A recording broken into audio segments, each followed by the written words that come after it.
is not in it's not in an entity. It's in the code, right? It's in the cryptography that creates that. Like Bitcoin, we don't doesn't it's not like a company where it matters who the CEO is to make sure it's successful.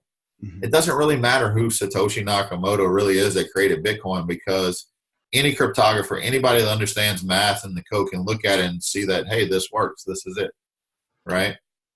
And so all you need is a means to be able to exchange, right? In the early days in money, people would barter. They would trade one for another, right? But say you had chickens and your friend had a cow, you can't purchase a quarter of a cow if it's still alive at least, you know.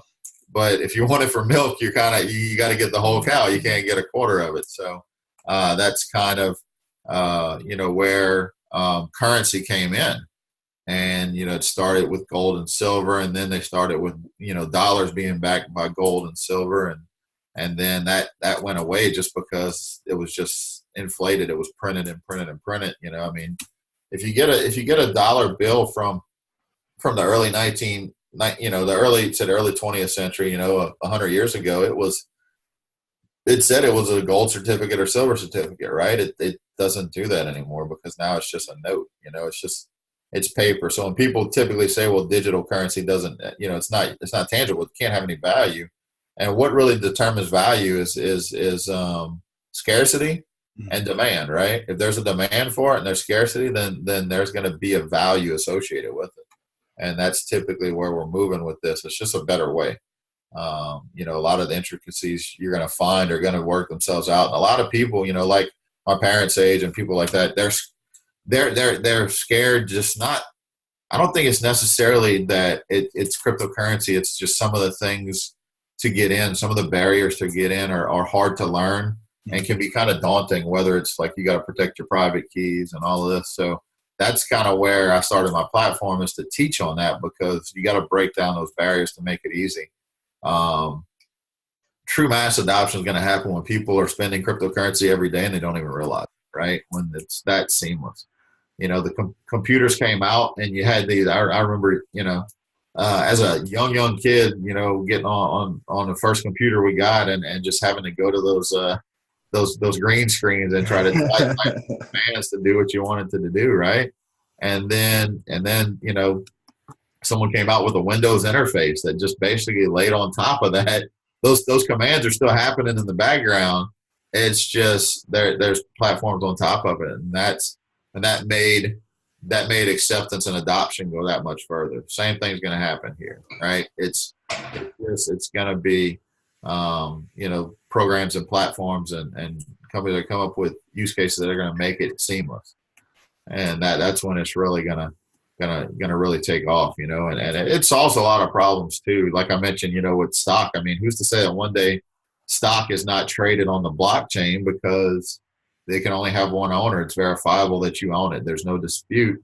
Whereas right now you don't really own it. Or even if it's a piece of art, how do you determine whether it's real or fake, right? Because the blockchain tracks ownership, and that you know if you're not on this public ledger saying that you own it, and it's either a fraud, fake, or you stole it.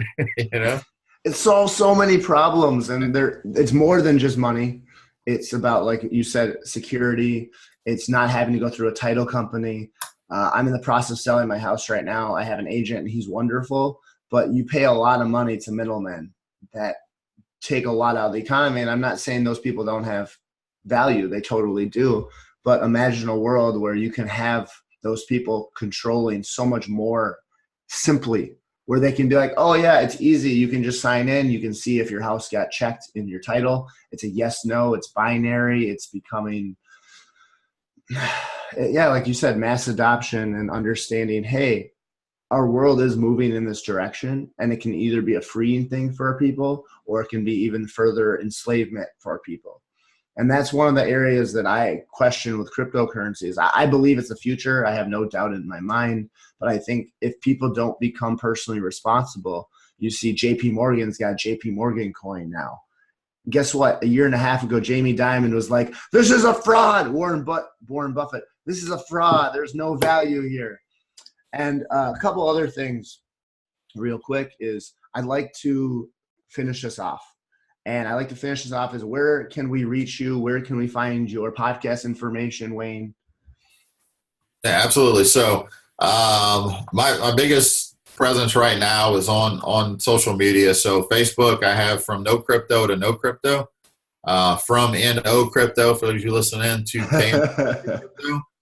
That's the name of my podcast. It's also the name of my book. If you search it on Amazon, it's available in paperback and in Kindle ebook.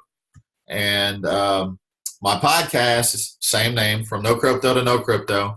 It's available on multiple platforms. So you can search it in iTunes. You can search it in Google Podcasts. You can search Spotify, Stitcher, and then Podbean is the hosting service I use it on. So Podbean also has an app. So no matter where you go, if you just search it, you can definitely find it there. I keep my episodes typically, I shoot for 20 minutes, very rarely go over.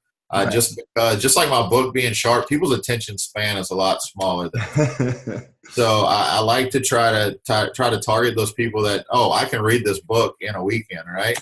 Or I can listen to that podcast on a commute to work. So that's kind of where I'm at now.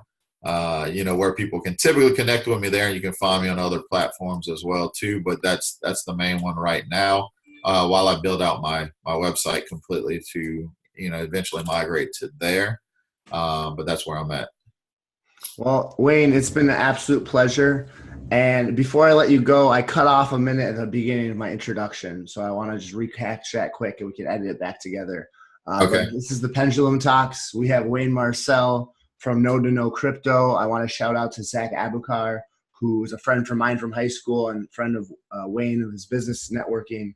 And he introduced us, and I'm grateful for the opportunity to talk to Wayne and to learn so much about you and your experiences in our talk before this, as well as now on a YouTube Zoom channel. So I'm really grateful, Wayne. I know you're a busy man. You got a lot of people to change the world and teach and educate. So thank you so much for coming on the Pendulum Talks. Yeah, Henry, appreciate it, man. I appreciate you getting me on here, and I'm sure we'll connect some more in the future.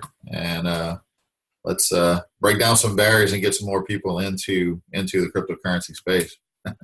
Well, thank you, Wayne. For that, I'm going to close the Pendulum Talks. We'll see you on YouTube. And that's all, folks.